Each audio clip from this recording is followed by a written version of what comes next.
we're also seeing people price the houses based on the last comp, which, you're probably supposed to do, or you should take that into account. But you also have to look at what that list price was, how many offers they got, and where that price went because of one offer.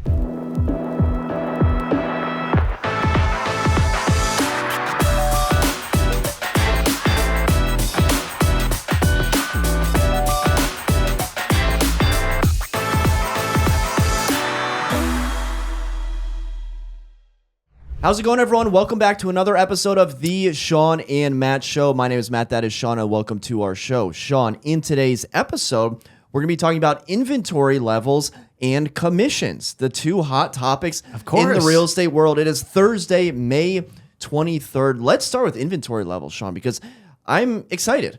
Because last week, the sky was falling. The market had bottomed out, according to Redfin's Glenn Kelman, in terms of inventory levels. We're talking about how back in 2021, there were over 6 million resale homes in the United States. 2023, it was down to 4 million.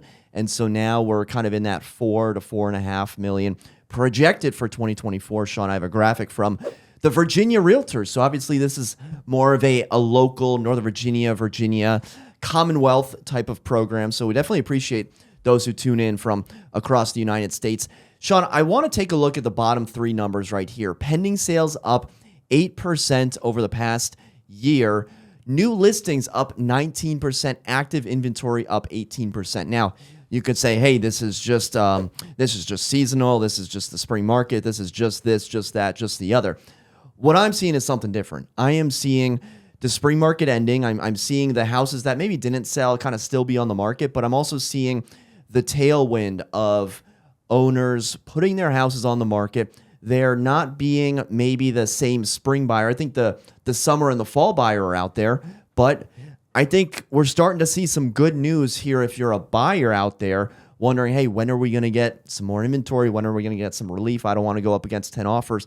We are starting to see the trickle effects. We're never going to wake up and realize, oh my gosh, it's now a buyer's market. But we will start to see these little hints, these little glimmers, these little specks of shining, bright objects in the sand, if you will. And I think we're starting to see that. What are your thoughts? Yeah, I think we definitely are. I mean, I think we had a meeting this past week where I was feeling like a little bit, I can feel things changing a little bit.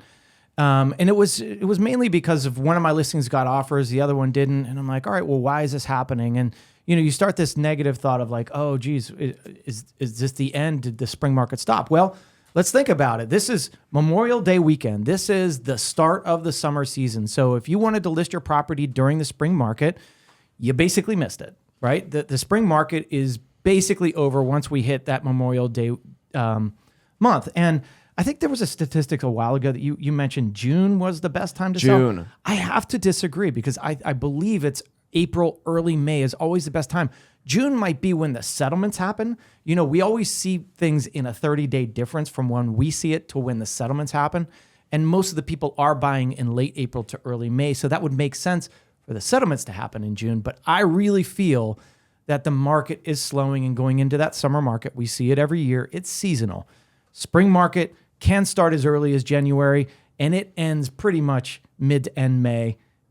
It's spring market's pretty much over. Now, there's two ways to look at this because this Virginia housing market and obviously the Northern Virginia market operates in almost its own world compared to, the Portsmouth market, the Virginia Beach market, the Richmond market, which, by the way, I'm sure the Richmond market is like just as hot as Northern Virginia, as much as everyone in Richmond would hate for, people know about Richmond, guys. I'm sorry. Like, they become a suburb, man. Yeah, people move down to Richmond. Sorry to spoil that secret for you. But there's two things that stand out. Number one, you had mentioned the closed, listings. We're still up 14% over the past year. So we see the data in the concrete numbers. But more interesting, we have the anecdotes, right? Mm-hmm. So I have two anecdotes for you. Number one, showing a house 2 days ago, 48 hours ago. We're seeing this property in Springfield. It's priced under $700,000, single family house. I asked the agent if they have any offers. She says yes. I go, how many? She goes, one. It's like, okay, well that's good. We're in good shape. Property's been on the market for 7 days. I'm wondering why it's still on the market. It's a nice house, somewhat updated. And then I asked if it was favorable. She says yes, it was favorable. And she goes, by the way, they did have a home of sale contingency. I go, a home of sale contingency? I haven't seen one of those in ages. And I knew this agent has much more experience than I do. And she's like, and when you anchor something with a label, like almost incorrectly, people love to correct you. And she says, ages, I haven't seen it in decades. Like, and I was like, yeah, that's so interesting. And, ultimately we didn't end up writing on it just because it wasn't the right house. But it was so fascinating that we're starting to see these contingencies where before, us agents, maybe we would have, pardon my crudeness, but maybe we would have scoffed at you if you had said, oh yeah, I need to sell my house first before buying. It's like, okay, good luck with 10 other offers. But when there's only one other offer and they have a home of sale contingency, now the buyer starts to have some leverage. Yeah. And the thing is, what we also see is, all right, inventory is starting to pile up a little bit, right? We're seeing a little bit more, but we're also seeing people price the houses based on the last comp, which, you're probably supposed to do, or you should take that into account. But you also have to look at what that list price was, how many offers they got, and where that price went because of one offer or one person or two people, right? Those two people that competed on that are probably under contract on that house and somewhere else, right? So that level of competition might not be there. So it's really, you got to be really careful on pricing and not overpricing it because you just saw the spring market competition push it there.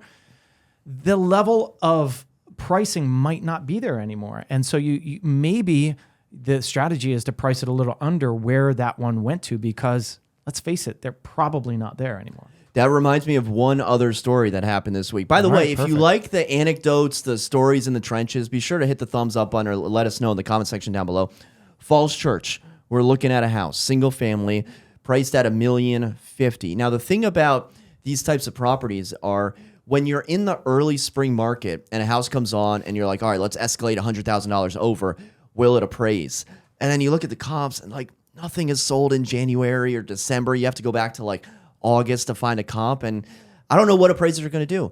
But now, they're on at $1,050,000 and they go, will it appraise? I'm like, yeah, well, there's like 6 other properties that have sold around this price point. And then I start to look into it, Shawn. I'm like, what were they listed for originally? They were listed for $950,000, $975,000, $985,000. They probably got like 7, 8, 9, 15 offers on them. Correct. And I know because we've gone up against some of them and have lost by the 15 offers. But what ended up happening is they priced at the very top of where they should have been. And so when I asked the agent, they said, yeah, we have, or no, they didn't even have any other offers. They had 0 offers. They were expecting air quotes offers. And so my people were like, okay, well, let's submit the offer. And then we'll also have an escalation that we'll kind of hold on to just in case they get something back. And we were talking, and what do you escalate to? And I was looking at the numbers. I was like, guys, we're kind of at the top of like where this value is, like maybe 15, maybe 25. Like, and it's kind of like ridiculous because usually when you escalate, it's like, yeah, we're going to do 50 or 75. I was like, yeah, maybe 20, maybe 25. So I think we ended up being the only offer. If they had one other offer, it wasn't that good. But it just goes to show you that when you're looking at the comparable properties, how much attention do you want to get on your house? It's not the sales price. It's the attention, and then it's also the competition level, because all those buyers that were looking in February and March, they've either found a house or they've frankly given up. Yeah. And so now we didn't have any competition. We locked it up and we didn't even have to escalate. Yeah, there you go. And that's the thing is, as a listing agent, do you price it slightly under and get a little more attention, or is the attention gone? Is there no more attention like that? And so maybe it was good that they priced it where those other ones sold, so that you said, all right, and it weeded out a lot of other people maybe, but your buyers were able to secure it. And that's the positive and negative to this, is like some people might feel like it's overpriced. Other people might feel like, all right, we're getting a deal. We can do a home inspection. We're great. This is awesome. The other thing I'm seeing, it's funny, is I had one under contract 2 weeks ago, and they pulled out on HOA documents, condo documents. And, I'm seeing that happen a little more often. And there was no home inspection, nothing. They just got cold feet. They just pulled, yanked. And then the funny thing is, I have this other property listed. And Matt, this week, I've had 2 open houses. It's been on the market for 14 days. It's priced right where everything else sold in that building. And I've had people call me and say, Shawn, my clients are interested. Shawn, my clients are interested. We're going to write an offer. We're going to write 3 different times, 3 separate times. I've had that call and nothing's come over. And I'm like, what is it? Right? Like there's this push and pull of buyers right now saying, am I interested? Do I want it? Oh, no one else is writing. Oh, maybe I'll pull back, right? Maybe it's just like the stock market, right? Like, oh, is it going to go up or go down? I don't know. There's this indecision right there. But then the weird thing is I've had open houses the past 2 Saturdays and Sundays. This weekend is Memorial Day weekend. It's typically slower. I'm not doing open houses. And I've had 3 agents call me, 3 separate times, 3 different agencies say, Shawn, you having an open house on Saturday? And I'm like, no. Shawn, you having an open house on Saturday? No, I'm not having an open house on Saturday. You don't want to work. Neither do I. Get your buyer out there and have them look at it. What beach are they going to this weekend? No, but everybody's trying to take off and hoping I'm having an open house, So be the only open house in town. Yeah, I'm open so your buyers can come. Please show your buyers my property. I would love for you to show it. Maybe I'll get somebody to hold it open, but I personally am not going to be doing it. Sounds like you're going to get a rush of showings on Tuesday. Yeah, back exactly, from the Memorial Day weekend. And you know what could happen? Multiple offers. This is again, we say this all the time, but it happens when people are looking and you don't think, oh, it's been on 14 days. Okay, we got a shot here. Let's just take our time. Boom, boom, boom. 3 offers, and now it goes up or it's competitive. And so when you're looking, always think that somebody else is looking and get those offers in quickly. So as we wind down the spring market, it's certainly an opportunity for buyers to swoop into the properties that don't have the attention or properties that are coming on that maybe they missed the spring window. Shawn, what are you telling the sellers? What are you telling the homeowners that are looking to list their property that due to timing reasons, they were like, hey, it was always going to be June 1st, right? It was always going to be, July 1st. That's just the way that our timing has played out. What sort of expectations are you setting to these homeowners? Yeah, listen, it's not the spring market anymore. We are now thinking that our showings are going to be lower. It might take a little bit longer to sell, especially if it's a condo compared to a single family. Single family market, you're still going to find those properties that are hot because of price point and because of scarcity in North Arlington. But when you get to the condos, those are typically a little bit slower. So you have to forewarn them and say, listen, we're going to price it well and we're going to make it look as good as possible, but we're probably not going to see the traffic that we saw a month ago. It's going to be a little bit slower, so just keep your hat on and keep looking forward to the prize. Some people might say, well, it's coming into the summer market. Should I just wait till fall? I'm like, no, properties sell all the time, especially condos. Condos don't follow the same rule as single families, maybe because a lot of times the single family market is run by like school and vacation, whereas the condo market is kind of an all year thing. It's a little bit slower, but it continues on that same pace throughout the year. So it depends on what you're selling, but I would expect it to be a little bit more pulled back. And it'll pull back each month as we get through summer. August is typically dead. And then September will start hitting that spring or that fall market into that first week or second week of September. I'm very intrigued to see what's going to happen now that we're starting to see actual signs of more inventory. Yeah, and the thing is, you've got to watch the interest rates, and everybody was assuming the interest rates were going to come down. Remember the whole story was June we're going to see drops in the interest rates. Well, we saw inflation problems, so now that's pushing things. So if you were waiting for the time to list your property when the actual interest rates dropped, you're out of luck, right? It's not going to happen anytime soon, I don't think, unless we see some majorly good numbers on the inflation. I saw an article from Lawrence Yun, chief economist for NAR. Yeah. He's kind of like the Mel Kiper Jr. of predicting. Mel Kiper Jr., No, he does the NFL drafts, and so he knows all the draft, and he's like, this player's going to do good, this player's not going to do good. Lawrence Yun is like the Mel Kiper Jr. of like interest rates for the for realtors, like what are interest rates going to do? He says that interest rates aren't going to go back down to 4% for maybe 10 years. Yeah. I mean, that's the thing is people are thinking they're going to drop quickly down to 4%. That's not happening. We could see high 5s, in the next 2 years. But like when we say drops, we're talking quarter point, eighth of a point. It's not like, you're going to see these huge drops at one time. It's going to take a long time. Think about how quickly these things went up. To come back down, to make that happen and come back down takes a long time. We never saw rises like that. And we're probably never going to see a fall of interest rates that quick. So, strap on and, put your belt on and, just go buy property when you're ready to buy. Refinance in a couple of years, possibly. But, hold on tight. Put your belt on, as Shawn says. All right, let's move on to our next topic. This comes to us from RIS Media, RIS Media. DOJ Lawyer, no offers of compensation anywhere, Shawn. So antitrust regulators at the Department of Justice appear unsatisfied with the agreement struck between the National Association of Realtors, NAR, and plaintiffs in the commission lawsuit class actions. So basically, Shawn, what's happening is Jessica Leal, lawyer representing the Department of Justice, is saying that the NAR settlement is an improvement, but implied it was not enough. Jessica says, we believe offers of compensation should not be made anywhere, but certainly not on the MLS. So remember, the two things that NAR agreed to was no more offers of compensation on the MLS, and then you have to have a signed buyer-broker agreement before showing a house. Now the Department of Justice is saying you can't have offers of compensation anywhere. Not on the MLS, not on these random third-party websites that you hear about, like MLScompensationoffers.com, that like link the compensation to the address. And apparently not any verbal offers of compensation, not any compensation of anywhere. So if I were to call you, the listing agent, say, how much are you offering?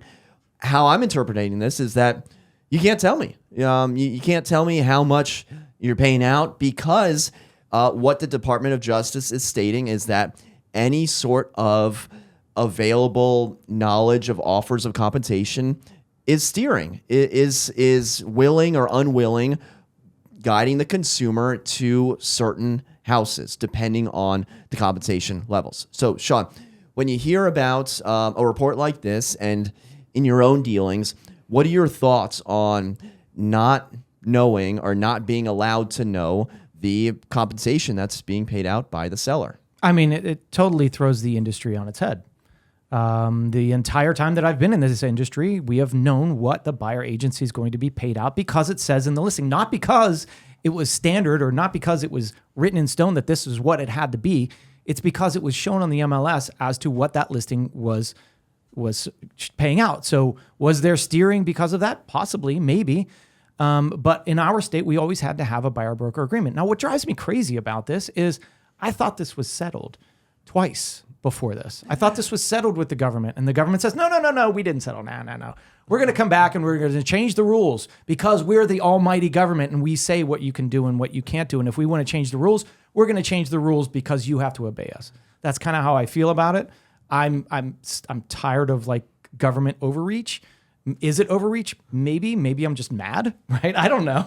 Well, I saw the DOJ is now like going after Live Nation and like Ticketmaster. And so maybe they can spend some more time breaking up that conglomerate because those fees are like out of control on Live Nation. Yeah, what are they going to go after next? Is the lawyers? I mean, this is a lawyer that's representing the DOJ that's saying this. And so where is that lawyer getting compensated? How much are they getting compensated? Should we know as taxpayers how much you're paying that lawyer? And maybe we have a say to say, hey, I think you're paying that lawyer too much to represent you because after all, we do pay for your stuff. I think we're the whole like we pay your taxes. I think we pay the NAR lawyer too much, right? Like, why are you worried about the DOJ lawyer when we pay the NAR lawyer $900,000 to blow the case? Well, I mean, yeah, he blew the case, but I think whoever it was, Katie Johnson, but we should be wary of anybody that we're paying money to argue our points. And the thing is, not only are we as agents paying NAR to represent us, we're also paying taxes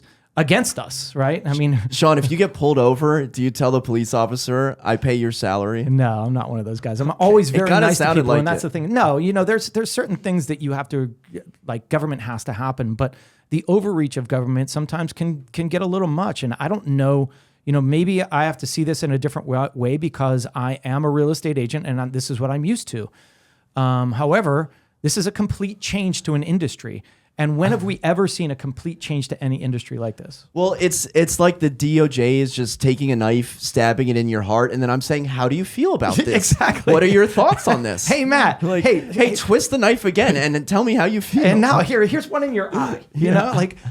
after they've already stabbed you in the heart, now they're going to take, you know what, that's not enough. Let's stab you in the eye and see how you feel. And then we'll make you blind. And then you can go on and see how you can sell real estate. So I've just never seen an industry attacked like this.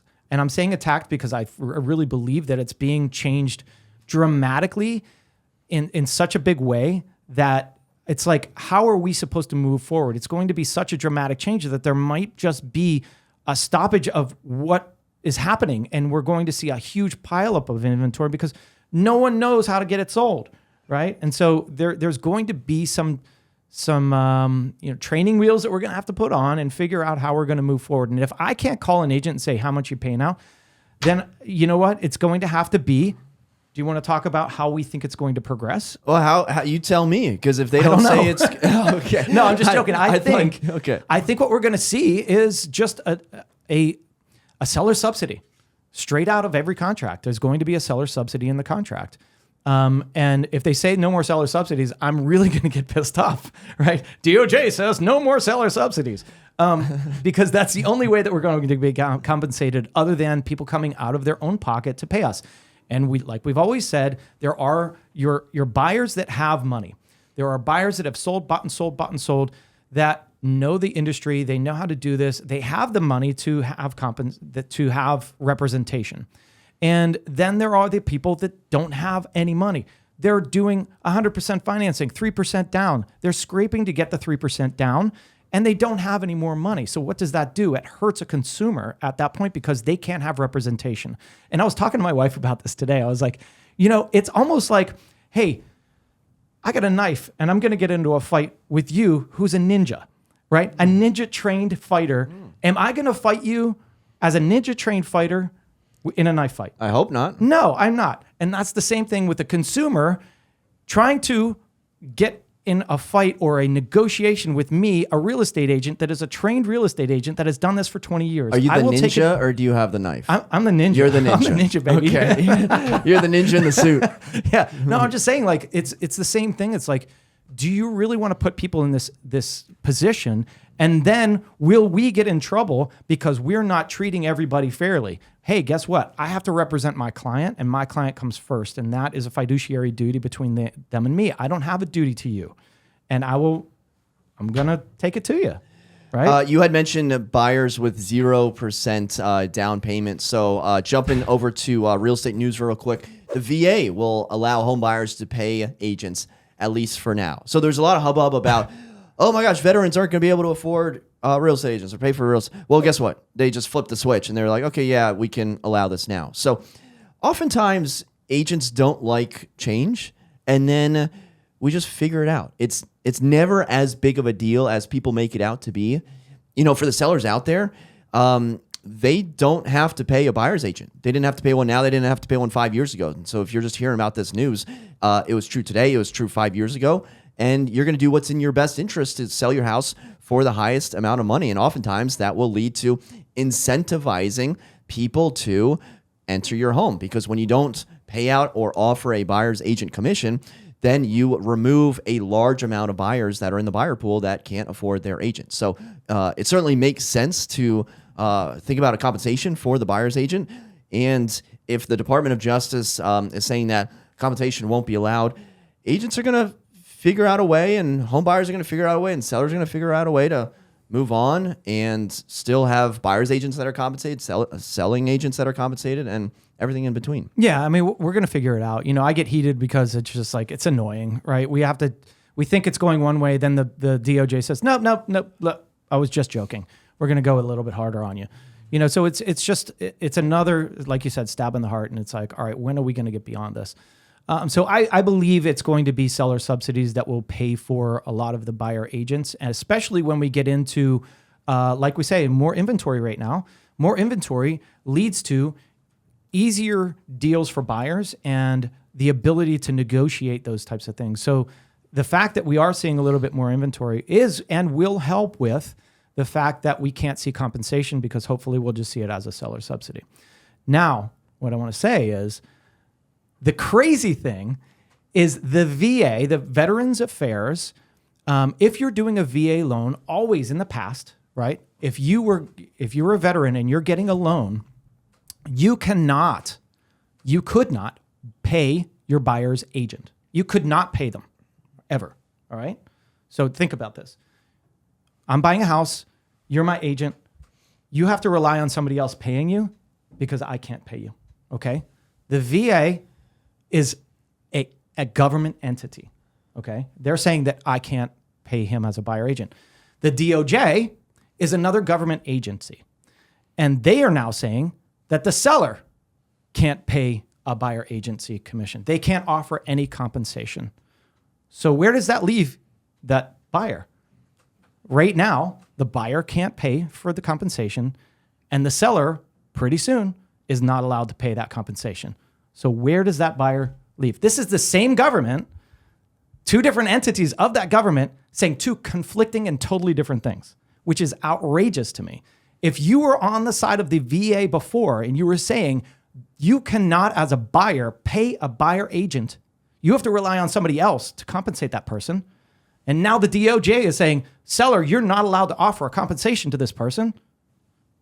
Am I crazy here? Like, this is the same government that is saying two totally different things, and they've totally changed their mind. So now the VA has to go back and say, all right, you know what? This crazy rule that we've had forever, we're changing it. We're going to change this too. And hopefully now you can pay your buyer agent. It's insane. If you think about it that way, right? I mean, straight facts though. Like everything you're saying makes sense. Now, the buyer is bringing the funds, right? The zero down, the VA, the veteran buyer, they're bringing the funds to the table. And, before all this went down, the buyer agent, was still getting paid, right? And so buyer brings the funds, 0% down, buyer agent gets a commission. So that's 100% LTV, loan to value. Doesn't that mean that the buyer's agent commission was financed, was worked into the loan? So if the buyer's bringing the money, the agent's getting compensated, there's no, down payment. Well, the agent's commission is into the loan. So why don't we figure out a way to finance commissions? Just make it all one big bucket. If the VA can do it before, they can do it now. Absolutely. And you know what else the VA does?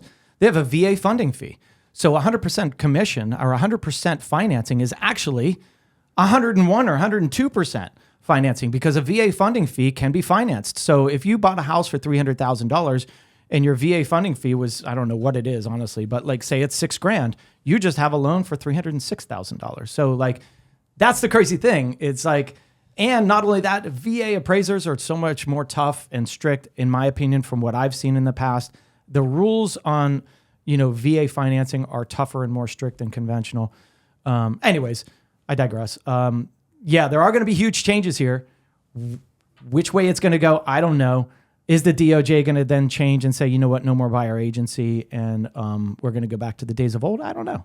We'll see. Well, we will see very shortly because the judge set the next hearing in the case to be June 21st, a week after the deadline for MLSs to opt in to the NAR settlement. So people are saying, oh, this won't have any impact until a long time. No, it's going to have an impact very soon thereafter. Yeah, so. And think about this when you're selling your property. Do you want to try to sell now before this happens or after?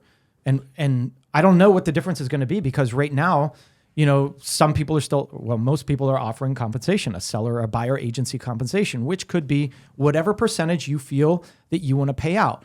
And after that, are they going to have that? There's going to be no compensation. So are you going to win as a seller, or are you going to lose? Because on one end, you don't have to pay it out. You never did, but now we can't even show it. And then number two, I don't even know what number two is. I'm just number one was pretty good in itself. Yeah. Let us know your thoughts in the comments section down below on what you think is going to happen once, I don't want to say the floodgates are open, but once the stamp has been finalized, the seal has been approved of, not paying out buyer's agents because, everyone knows, or at least I thought they knew that you didn't have to in the first place, but now we're starting to see it actually take place in the wild. And so I think a lot of people are going to get burned. A lot of homeowners who offer out 0%. I think there's going to be the same share that offer out a commission, sell quickly, and then think, wait a second, maybe I shouldn't have offered out a commission. Maybe I just blew away 10 grand. And, with my Airbnb, whenever it gets rented for a weekend, I'm like, shoot, it just got rented. I should have priced it higher. Yeah. And then I'm like, well, wait a second. No, I'm an idiot. It got rented because it was priced where it was. And if it was higher, it wasn't going to get rented. So it's always like when it happens, you wish that you had done something differently. But in reality, it was like it happened because of every step that you took up to that point. That's right. And you were telling us about those programs that actually price it. And like sometimes it's like, wow, I wouldn't have priced it here. And you win because you price it higher, whatever. All right, Shawn, let's move on to in or out, whether you're in or out on a property. And we're going to go down to Stafford, Virginia. Let me introduce you to Richland. This is a historic home, Shawn. It is 9 bedrooms, 7 bathrooms, 6,800 square feet, priced at $3.595, right on the water outside of Stafford, Virginia. This historic Pocahontas homeland on the shores of the Potomac River. It's an incredible property, boasting an impressive 7-acre parcel, providing unrivaled privacy and serenity. Offering an unparalleled waterfront experience, the property is equipped with an expansive selection of boat docks and lifts, plus a 1,300-foot pier. The home is custom built, and it features over 6,800 square feet of living space across 4 levels, plus a sprawling 2,500 square foot wraparound covered deck designed for gracious entertaining that has space to host a 150-person seated dinner. Shawn, for $3.595, are you in or out on Richland? Matt, you had me at boat dock. I'm sold. Easy enough. So in. So in on this. Now, I don't know prices down there in Stafford. I mean, this could be grossly overpriced, but man, it's an experience. It's a one of a kind. It's on a big plot of land. And I'll tell you, I will compliment the photographer on this one because the pictures are really well done. Photos are amazing. When you show the outside in, when you can show the water on every picture, your water view out of every window is amazing. So kudos to the photographer, kudos to the agent. I'm 100% in on this. Even though it's a historic home, but like, Jesus, there's so many things going for it. I think the covered deck, the wraparound porch, you've got a deck on top where you can kind of like a lookout thing. You've got a boat dock. We could go fishing. We could have parties. This is right down my alley. I'm buying Parking it. for 30 cars. I mean, come on. It says it was built in 1993. Maybe it was like redone in 1993. Because if it's historic, I would like to think that Maybe it was it's a older historic than that. land, historic area. They Whatever. mentioned Pocahontas in the description. I'm not sure where that comes from. I'll have to look that up. Shawn, I'm so in. The photos where it like you said, just show the water are absolutely incredible. I am a little concerned about this retaining wall right here. I might have retaining wall issue. I mean, you're on the water. The house is very close. I just have nightmares of these like houses in Los Angeles and Malibu that are like falling off a cliff.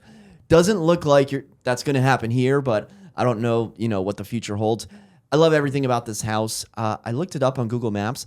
About an hour and 18 minutes That's away amazing. from 22209. That's amazing. So it's not like you have to go over the Chesapeake Bay Bridge or go under the tunnel to go to the Outer Banks. Yep. It's our river house, man. This is a magnificent property. I could not be more in. Yes. All right. Agreed. Well, let us know if you're in or out in the comment section below. And for Shawn and myself, thank you so much for watching. Until next time, we'll see you then. Take care.